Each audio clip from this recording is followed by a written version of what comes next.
بسم اللہ الرحمن الرحیم۔ السلام علیکم۔ انفو میڈیا کے پیارے سے ناظرین کو ہم اپنے چینل میں خوش آمدید کہتے ہیں اور امید کرتے ہیں کہ آپ خیریت سے ہوں گے۔ دوستو، دشمنوں سے بچاؤ کے لیے یوں تو انسان بہت سی تدابیر کرتا رہتا ہے، تاہم دشمنوں کے چھپے ہوئے حربے جیسے جادو، سازش وغیرہ، ان سے کئی مرتبہ بچنا مشکل ہو جاتا ہے اور آپ دشمن کے وار کا شکار ہو جاتے ہیں۔ اپنے دشمنوں سے حفاظت کے لیے بہت سے اعمال ہیں جو کہ اکابرین نے بتلائے ہیں، اور قرآن و حدیث میں بھی حفاظت کے لیے بہت سی دعائیں موجود ہیں۔ دوستو، یاد رہے کہ انسان کو جو نقصان دشمنوں کی زبان سے پہنچتا ہے وہ نقصان اکثر اوقات ناقابل برداشت ہوتا ہے، اور زبان سے آپ کو جو نقصان پہنچانے والے ہوتے ہیں وہ لوگ آپ کے جانی دشمن نہیں ہوتے، بلکہ ان لوگوں کو آپ سے حسد ہوتا ہے، جس کی وجہ سے وہ آپ کو اپنی زبان سے نقصان پہنچانے کی کوشش کرتے ہیں۔ تو دوستو، آج کی ویڈیو میں ہم آپ کے لیے ایک ایسا مجرب وظیفہ لے کر حاضر ہوئے ہیں جو کہ ایک آزمودہ وظیفہ ہے۔ یہ وظیفہ قرآنی وظیفہ ہے جو کہ قرآن پاک کی ایک آیت کا وظیفہ ہے۔ قرآن پاک کی یہ آیت کون سی ہے اور اس کا وظیفہ آپ نے کیسے کرنا ہے، اس حوالے سے مکمل تفصیل جاننے کے لیے ویڈیو کو آخر تک لازمی دیکھیے گا۔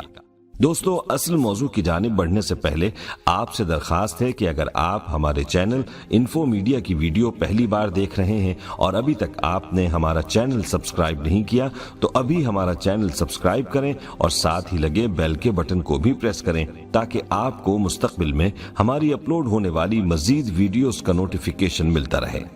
پیارے دوستو، کہا جاتا ہے کہ زبان کا وار تلوار کی دھار سے زیادہ تیز اور خطرناک ہوتا ہے، کیونکہ یہ دلوں کو توڑ دیتی ہے۔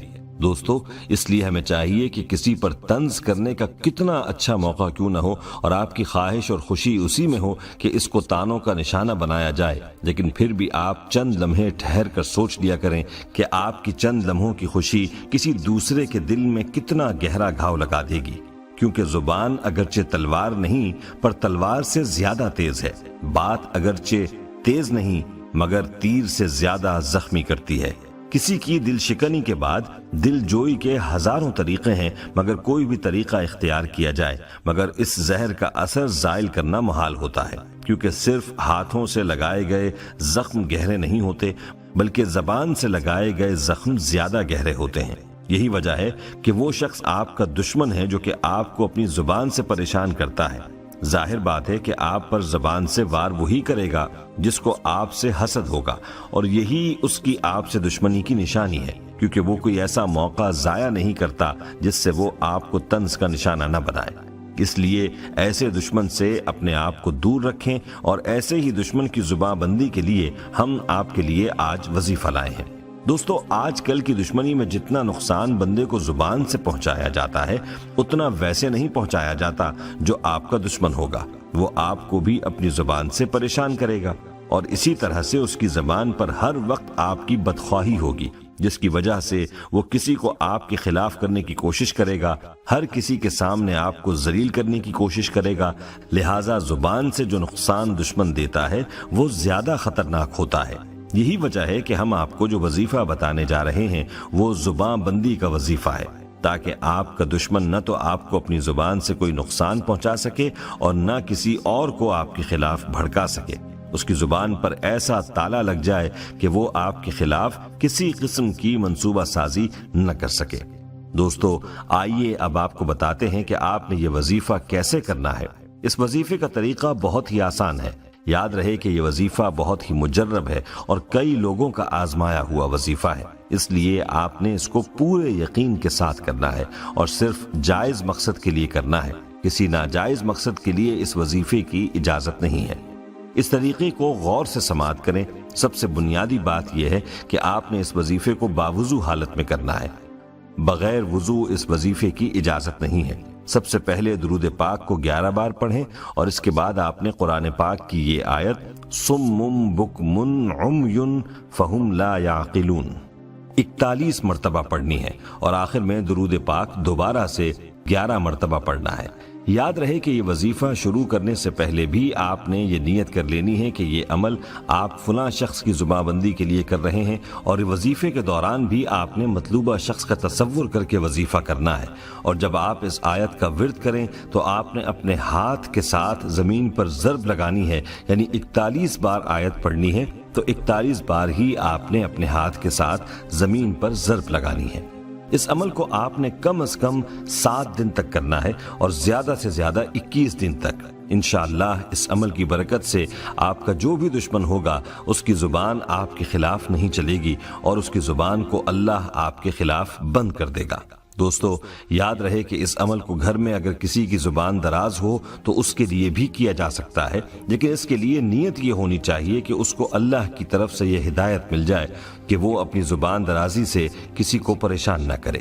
یہ عمل بہت ہی مجرب ہے، اس عمل کو پورے یقین کے ساتھ کریں اور اس عمل کو اپنے پیاروں کے ساتھ بھی شیئر کریں۔ آخر میں آپ کو چند مزید دعائیں بتاتے ہیں۔ دوستو، دشمن سے نجات کے لیے وظائف کی اکثر نوبت آتی رہتی ہے۔ جب جان، مال، اولاد اور عزت محفوظ نہ رہے تو پھر منہ بند کرنا بھی ضروری ہوتا ہے، ورنہ شریر انسان بے لگام ہو کر دوسروں کے لیے بھی نقصان کا باعث بن جاتا ہے۔ مگر پھر بھی ہمیں چاہیے کہ جس حد تک درگزر کیا جا سکے درگزر کی کوشش کی جائے۔ اولیاء کاملین کا بھی یہی طریقہ تھا اور ہے۔ بعض ایسے معاملات جس میں فتنہ و فساد کا اندیشہ ہو وہاں دشمن کا خاتمہ ضروری ہوتا ہے۔ دشمن اور حاسدین سے نجات کے متعدد وظائف ہیں، بات عمل اور یقین کی ہے۔ جب یقین اپنے عروج کو پہنچ جاتا ہے پھر زبان سے کچھ کہنے یا پڑھنے کی حاجت بھی باقی نہیں رہتی۔ اللہ کے ولی تو تصور میں ہی ایسا گرا دیتے ہیں کہ دشمن ساری زندگی ذلت و رسوائی میں مبتلا رہے۔ دشمن سے حفاظت کے کچھ مزید وظائف پیش کرتے ہیں جس کی اجازت عام ہے اور ہر کوئی اس سے فائدہ اٹھا سکتا ہے۔ یاد رہے، وظائف پڑھتے وقت دشمن کی ہلاکت کا تصور نہ کریں بلکہ اس کے شر حملے سے بچنے کی نیت کریں اور اللہ سے اس کے لیے ہدایت طلب کریں تاکہ وہ بھی ایک اچھا مسلمان بن کر زندگی گزارے۔ عمل نمبر 1، روزانہ بعد نماز عشاء 101 مرتبہ یہ دعا پڑھ لیں۔ اللہم انا نجعلک فی نحورہم ونعوذ بک من شرورہم۔ ہر نماز کے بعد 11 بار اپنے ورد میں رکھیں، انشاءاللہ دشمن کے حملے اور شر سے حفاظت ہوگی۔ عمل نمبر 2، ہر نماز کے بعد 3 بار یہ دونوں دعائیں اپنے ورد میں رکھیں۔ اعوذ بکلمات اللہ التامات من شر ما خلق، بسم اللہ الذی لا یضر مع اسمہ شیء فی الارض ولا فی السماء وہو السمیع العلیم۔ عمل نمبر 3، آخری تینوں قل فجر اور عصر کے بعد پڑھیں۔ ہر نماز کے بعد آیت الکرسی، سونے سے قبل سورہ فاتحہ، پھر آیت الکرسی، پھر آخری تینوں قل پڑھیں۔ سب سے آخر میں سورۃ الکافرون پڑھ کر اپنی دائیں ہتھیلی پر دم کر کے سو جائیں۔ عمل نمبر 4، اگر دشمن کے ساتھ کسی معاملے میں مقدمہ، پنچایت اور عدالت کا سامنا ہو تو یہ والے دونوں عمل کر لیں۔ سجدے میں طاق تعداد میں یہ آیت پڑھیں، رب انی مغلوب فانتصر۔ زیادہ سے زیادہ طاق تعداد میں پڑھیں اور پڑھتے ہوئے دشمن کا تصور کریں۔ اللہ سے عاجزی کے ساتھ تصوراتی اور قلبی طور پر دعا کریں کہ اے اللہ عز و جل، میں کمزور ہوں، تو طاقت اور عظمت والا ہے، میں مغلوب ہوں، تو میری مدد فرما۔ روزانہ نماز فجر سے قبل یا بعد 400 بار حسبنا اللہ و نعم الوکیل، نعم المولا و نعم النصیر پڑھیں۔ عمل نمبر 5، روزانہ بعد نماز عشاء 101 مرتبہ سورہ قریش پڑھیں۔ دوستو، یاد رہے کہ ان سارے کے سارے وظائف میں سے ہر ایک عمل اور وظیفہ مجرب اور مبارک ہے، تیر بہدف ہے، مگر اس کی بنیاد اخلاص، یقین، ادب و احترام اور آپ کی نیت و گمان پر ہے۔ ہر وظیفے کے اول و آخر 11 بار درود شریف پڑھیں، آخر میں خلوص سے دعا کریں، انشاءاللہ آپ کی ضرور دشمن سے حفاظت ہوگی۔ ان اعمال کو اپنے پیاروں کے ساتھ بھی شیئر کریں تاکہ وہ بھی حسب ضرورت ان سے استفادہ کر سکیں۔ ہماری تمام بہنوں اور بھائیوں سے گزارش ہے کہ درود پاک کی برکت سے ہونے والی دعا میں شامل ہونے کے لیے اپنا نام کامنٹ سیکشن میں ضرور لکھیں اور ہماری درود پاک کی محفل کا حصہ بنیں۔ پیارے دوستو، ہم یہ امید کرتے ہیں کہ آپ کو ہماری آج کی یہ ویڈیو ضرور پسند آئی ہوگی۔ اگر آپ کو ہماری آج کی یہ ویڈیو پسند آئی ہے تو سب سے پہلے تو اس ویڈیو کو لائک کریں اور اپنی رائے کا اظہار کامنٹ سیکشن میں کریں، اور آپ سے ایک بار پھر گزارش ہے کہ آپ ہمارے چینل انفو میڈیا کو ضرور سبسکرائب کر لیں اور ساتھ ہی لگے بیل کے بٹن کو بھی پریس کریں تاکہ آپ کو مستقبل میں ہماری اپلوڈ ہونے والی مزید ویڈیوز کا نوٹیفیکیشن ملتا رہے۔ اللہ تعالیٰ سے دعا ہے کہ جو کچھ ہم نے سنا، جو کچھ ہم نے پڑھا، جو کچھ ہم نے دیکھا اور جو کچھ ہم نے جانا، اللہ تعالیٰ ہمیں اس پر عمل کرنے کی توفیق عطا فرمائے۔ آمین یا رب العالمین۔ والسلام علیکم ورحمۃ اللہ وبرکاتہ۔